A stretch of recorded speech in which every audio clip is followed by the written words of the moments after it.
Tonight on Best Bits, Louis Sutherland wins the Battle of the BMI against Taito Iwasa. Marwan Rahiki absolutely annihilated Ollie Shkomad. Quinlan Salkild catches another one.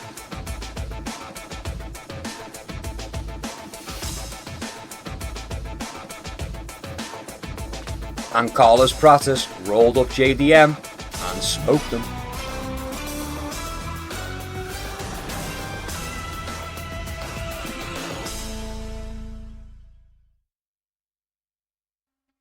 Welcome back to Best Bits. Tonight we had a pretty decent card. I'm not going to lie, it was a pretty decent card. So it was UFC Fight Night Perth. JDM versus Carlos Prates. We'll bonk that, hit that refresh, get all the results on the page so I can go through them, get the reminders. So, first fight of the night was Cody Steele versus Don Marfam. Decent scrap, to be fair, decent scrap. Don Marfam, I felt like should have stood with Cody Steele a bit more. I felt like he was doing better on the feet, but for some reason he was happy to go to the ground with Cody Steele, and Cody Steele managed to snatch that heel hook, and unfortunately Don Marfam had to tap. It was very quick, but you know, when you're messing with heel hooks and whatnot, it's best to tap quickly. But yeah, a bit disappointed there. I was looking forward to see a bit of a striking class from Don Marfam. But you know what? Cody Steele can strike too. And just because we didn't get to see it doesn't mean that Cody Steele wouldn't have won in that regard as well. Because it wasn't like Don Marfam was being too imposing on the feet either. So yeah, just food for thought. But yeah, Cody Steele gets it done by a heel hook submission. And it was pretty entertaining, to be fair. It was pretty entertaining. Good finish. Good way to start the card. On to the next one was Jonathan Mikalev versus Dan Magurimbo.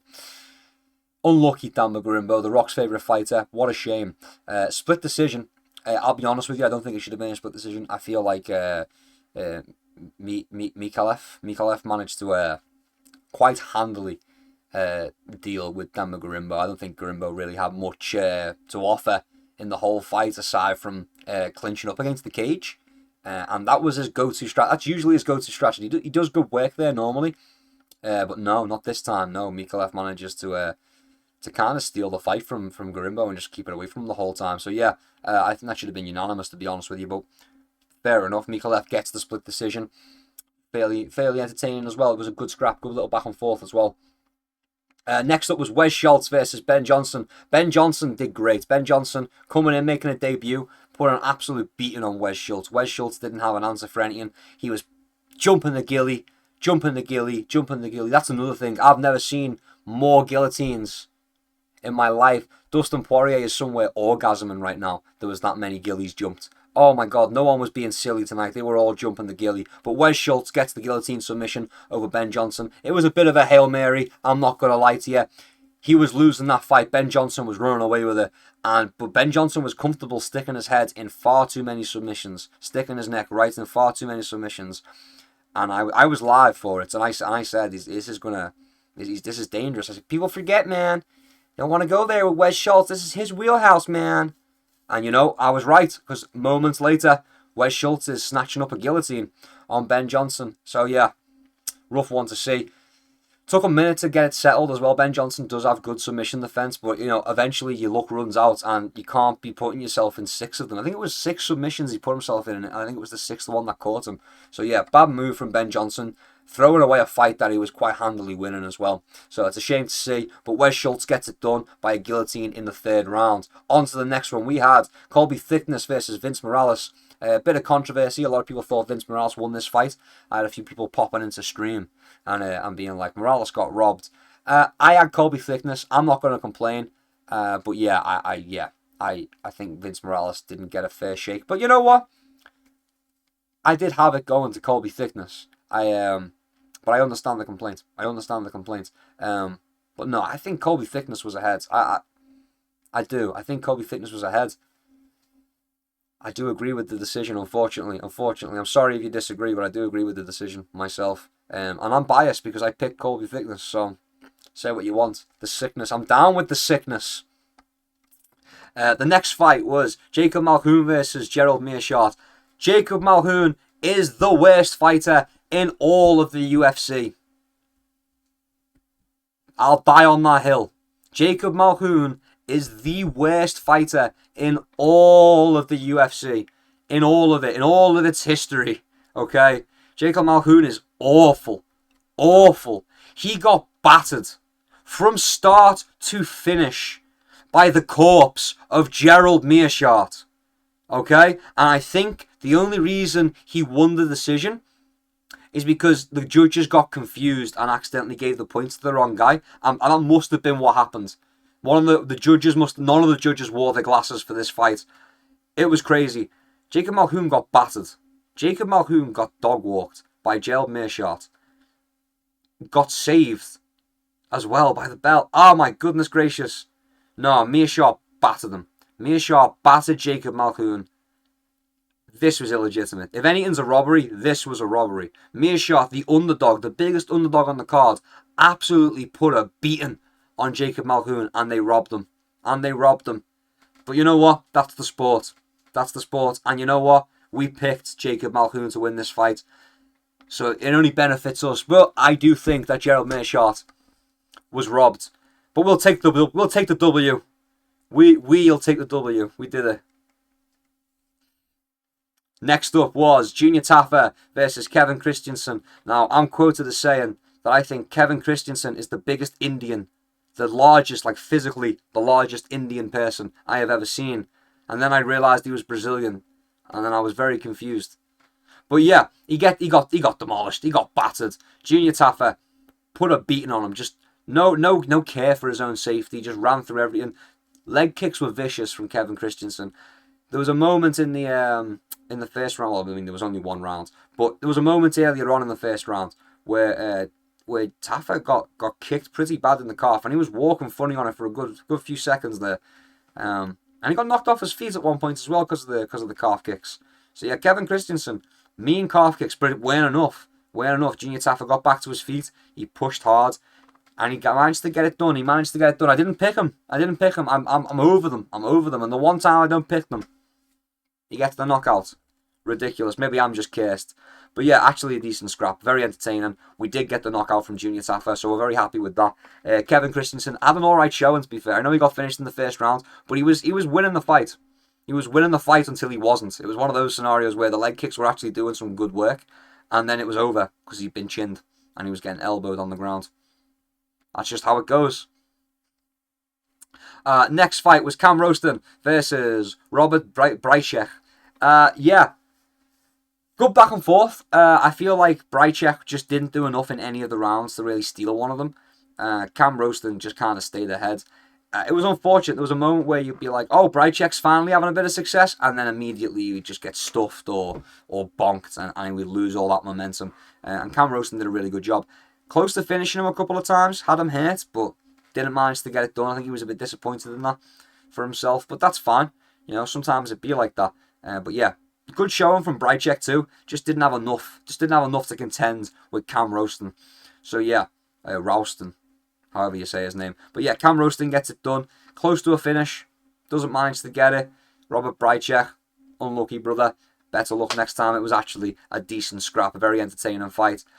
Next up was the best fight on the card, in my opinion. Louis Sutherland versus Taito Ivasa. Let me tell you, this was not the normal, boring, heavyweight, fat boy fight, okay? This was the battle of the bellies. The battle of the BMI, okay? Louis Sutherland, I'm telling you, Louis Sutherland put on such a performance, right? Like, the Khamzat Chimaev fans, okay, would be orgasming. I'm telling you, I was there, I watched it live. I seen Louis Sutherland dominate Taito Ivasa in a more dominant fashion than Khamzat Chimaev's dominated anybody. It was incredible. Louis Sutherland is an incredible specimen, okay? There was at one point, he took down Taito Ivasa and they were like struggling around on the ground for a second. And then it was like Louis Sutherland forgot he was in a fight and thought he was in an all-you-can-eat buffet. And he just started chewing on Taito Ivasa, and Ty was screaming, "Oh, Nor, help me, Nor, help, Nor." And Louis Sutherland was like, "I'm gonna fucking eat you, baby." And I thought, scranning him, he was eating him. He grabbed his hand and started biting Ty's fingers off, and he ate Ty's whole arm. It was incredible. And yeah, so Louis Sutherland wins by decision. He absolutely devoured Taito Ivasa. We found out whose titties was bigger, whose gut was more gargantuan, and it was Louis Sutherland. He managed to get it done. He devoured Taito Iwasa's soul right there. Gobbled him up and spat him out. Shat him out. But yeah, Louis Sutherland wins by unanimous decision. Absolutely dominant fashion. Like if Khamzat Chimaev, DDP is dominant, and Islam versus JDM is dominant, then Louis Sutherland versus Taito Iwasa was the most dominant fight the UFC has ever seen. Simple as that. Next up was Brando Perisic versus Shamil Gassiev. Brandon Perisic gets it done. Brando, man. Sick fight. It was tough. It was tough in the first round. Shamil was doing well. Shamil was putting a little bit of a beating on Brando Perisic, but Brando Perisic dug deep. He dug deep, and he fought his way back into the fight, and he knocks out Shamil Gassiev. Really good work, to be fair. Really good work. Shamil pushed hard as well, man. Shamil tried to fight through it in the same way Brando did, because Brando got hurt early, and he pushed through, and he managed to survive, and he managed to come back and win the fight. But Shamil tried it, but he just couldn't come back. He just got hurt too badly. He tried to put on a brave face, but he just couldn't get it done. And so, yeah, so Brando Perisic dethrones King Shamil Gassiev. Much to my chagrin, I'm devastated, I am. Absolutely crushed my soul. But next fight was Marwan Rahiki versus Oli Shkomid. Oli Shkomid took this fight on short notice, and you know what? It was a decent little back and forth. With some funny moments in the live chat. I had someone telling me that they trained with Oli Shkomid, and he's going to win this fight. They've been in Hungary training with Oli Shkomid. And I was thinking, did he do his camp in Hungary? I hadn't heard he'd done his camp in Hungary. In fact, he took this fight on short notice. Why was he in Hungary? What was he getting ready for? Nonetheless, that person was chatting absolute fucking nonsense, because Oli Shkomid got battered. But yeah, he didn't get a look in. Marwan Rahiki, just too long, too quick, too fast, too strong. Just every attribute, just outdone Oli Shkomid. It was a shame to see. I could see Oli Shkomid doing maybe a little bit better with more time to prepare for such a fight, but we can't know that until it happens. And Marwan Rahiki got it done, man. Very, very easily got it done, and put a beating on Oli Shkomid. Very quickly as well in the first round, got it done. Very, very quickly, very easily. Next fight was Steve Erceg versus Tim Elliott. Now, we went with Tim Elliott for this one.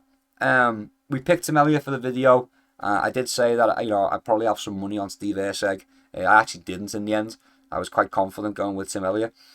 And then, in the chat we were all discussing like how much we like Steve Erceg.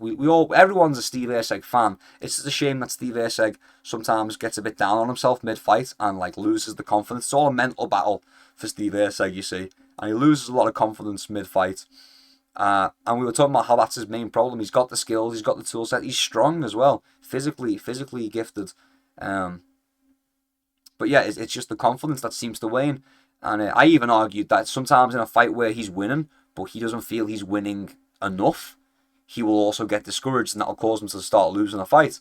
And then it just snowballs from there. But no, he stuck with it. He stuck through the adversity this time. And you know what? Tim Elliott went on him hard. Tim Elliott went on him non-stop from start to finish, and Steve Erceg grew into the fight. Steve Erceg started off strong and only got stronger. Really, really did. First round was a little bit sticky, and then from that point on, boom. Steve Erceg stealing the fight. Tim Elliott couldn't get close enough. Tim Elliott was blitzing in, eating 3 shots and throwing 5, and none of them were landing, and Erceg was just circling out. It was beautiful work from Steve Erceg. Genuinely a masterclass. Towards the end, Tim Elliott was shooting takedowns, and he was getting Steve Erceg down, but Erceg was popping right back up, like just no hesitation, no delay. Boom, straight back to his feet, and you could tell it was eating at Tim Elliott, that he couldn't keep him down. And then towards the end of the third round, Tim Elliott shooting takedowns, and Steve Erceg is just shrugging them off like they're nothing. And that was the moment we knew Tim Elliott was really done for, and he didn't really put much of a fight up for the rest of that third round. From that point on, he just kind of gave up, and was just kind of going like at range and trying to look intimidating, but really had no power left either. He landed a couple of good shots, good overhand lefts. From the southpaw position, and there just was no steam left on them. One of them connected really well, and Erceg didn't react like he had earlier in the fight. I think the steam was just gone from Elliott's punches. Tired himself out shooting these takedowns that he just couldn't confirm. But yeah, good fight, brilliant fight. I'm not even disappointed that I picked Elliott, because I wanted Erceg to win in my soul, and now I can be a Steve Erceg fan again. The title run starts now, Steve Erceg. That's the confidence you need to be the champion. Go up there, go become a champion, slay Joshua Van. Slay the pretender, Joshua Van. But yeah, excellent work from Steve Erceg. Very happy I can be a Steve Erceg fan again. Co-main event time. Co-main event was Quillan Salkild versus Beneil Dariush. I said Quillan Salkild will destroy Beneil Dariush in the first round very easily. Beneil Dariush has no chin. He's a very strong grappler, and I worry for Quillan Salkild grappling with him. And you know what? I shouldn't have even been worried about that, because Quillan Salkild was shooting takedowns on Beneil Dariush and then coming back up and firing hooks. And that's how he ended the fight as well. He was shooting takedowns. He didn't need to shoot takedowns. He came across, landed a couple of strikes, shot a takedown on Beneil Dariush. Why would you do that? Incredible. We clinch up on the cage for a little bit. We separate, do a little bit more striking at range. Quillan Salkild is putting it on him. Putting it on Beneil Dariush. Then he shoots the takedown, gets the legs, and Beneil panics to stop this takedown. Goes to sprawl. He's against the fence. He can't really sprawl. He's got to get his arms in. He's got to get the hooks in. And as soon as the hooks dip in, Salkild just lets go, pops back up, and just unloads with punches in bunches. And Beneil Dariush can't get his hands up in time, and he is rocked. And Quinlan smells blood in the water, and he chases him down, and he finishes him. It was beautiful. It was beautiful. It was done. Not only, you know what? Quinlan Salkild adds an Assyrian to the list. Adds an Assyrian to the list. Absolutely brilliantly done. He's the next champion. He's my GOAT right there. Get him in there. He's the guy who can do it. Put him against anyone. Get him against Ilya. He'll win. Put him against Islam Makhachev, and he'll win. He'll win. I believe it. This is the guy. He's the one. He's the GOAT. He's the one who can do it. And finally, main event time. It was Carlos Prates versus Jack Della Maddalena. It was brutal. It was like watching a torture video. That's what it was like. It was like watching a snuff film. Genuinely. It was bad. It was bad. The first round started out a little bit back and forth, but I think that was just because Carlos Prates was trying to just download the information on JDM. And then once he had it, he just read him like a book. Every time JDM would duck, or, you know, JDM's got that high guard, and Prates was splitting the guard with punches. He would wait for JDM to kind of come to the side, as JDM likes to do, to wind up, and he will counter on that. And instead of throwing the punch, he would jump up with a knee right up the middle and split the guard of fucking JDM, and it really busted up the eye of JDM pretty bad. Like, it was a domination. Absolutely put a beating on him. From start to finish. Broke him down. So, like, Jack Della Maddalena's got a pretty good guard, pretty good defense, especially like for their head. And so Prates just worked on the legs, and he battered those legs up, and he took the power away from Jack, and then he started working on the body and on the arms as well. So he was throwing a lot of shots to the head, and the count of his head strikes, about 90 head strikes to like 16 or something, was the total count in the end. But it was like those strikes weren't hitting clean. He was breaking the arms. He was breaking down the arms of JDM, so they just didn't have the strength to block any more shots. And that's how the fight went. He broke the legs, he broke the body, he broke the arms, and then he battered the head. And that's what put him out. That's what finished it. He broke the legs down, broke the body down, broke the arms down, broke the head down. JDM, God love him, kept fighting, kept getting back up, and then finally another kick to the ankle, kick to the calf. And JDM's like done for. He's just on the ground. He can't get back up. And Prates just puts him out of his misery with some elbows from top position. It was tough to watch. It was a dismantling. But yeah, how good's Ian Gary? Innit? All I can ask is, how good is Ian Gary? Seriously, how good is Ian Gary? God damn, get Ian Gary a title shot next. But that does conclude this episode of Best Bits. If you enjoyed it, subscribe for more. Leave a like if you enjoyed it. Comment down below, what was your favourite moment? Do you think that Gerald Meerschaert won that fight? Because I do. Do you think that Quinlan Salkild is the man to defeat Ilia Topuria and fucking Islam Makhachev, the dark horse, the newcomer? Yeah, and what do you think about Carlos Prates absolutely smoking JDM? Let me know. Until next time, keep your chin down and keep swinging. Peace and love. I'll see you around.